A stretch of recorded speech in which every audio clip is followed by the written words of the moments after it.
You mightn't think that getting a job in a hotel restaurant is much of an achievement, but for Nguyen Thi Tu, it's a minor miracle. In Vietnam, jobs in the hospitality industry attract university graduates.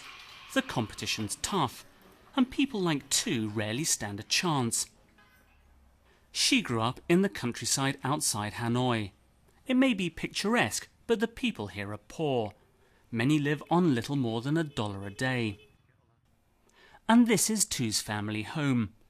Like most of the people in the village, her parents are farmers. They sell fish, grow fruit trees and keep pigs. Life here is simple. And on their meagre income, Tu's parents could never dream of sending their daughter to university. They couldn't even afford to keep her. Nếu như mà chỉ ở nhà ấy, thì bọn em sẽ không có đủ tiền để sinh sống ấy.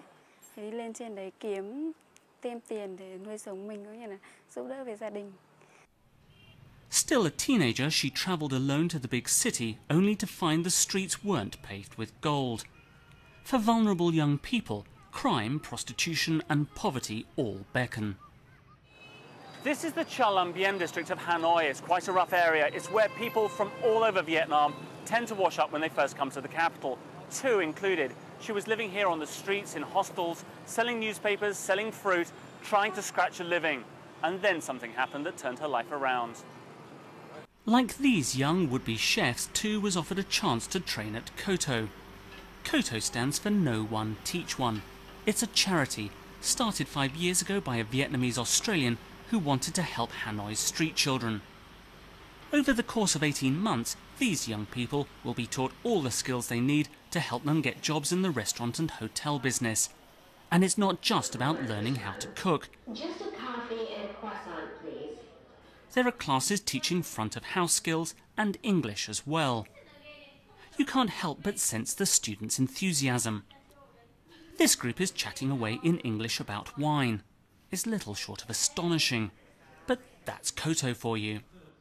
You only have to see them on the first day they arrive with KOTO. Their skin does not shine the way it does now. They don't smile. They are very, very nervous.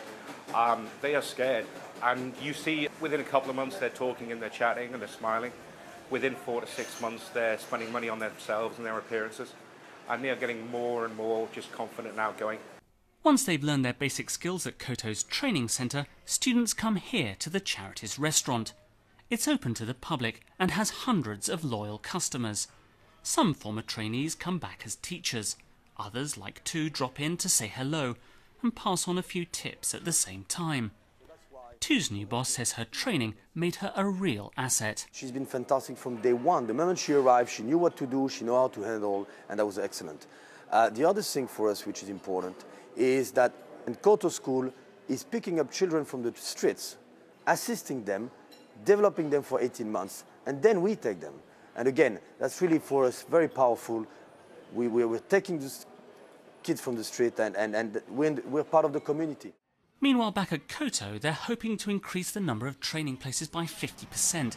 And if they can raise enough money, they'll be able to offer even more students the same opportunities that Tu had. Opportunities, she says, completely changed her life.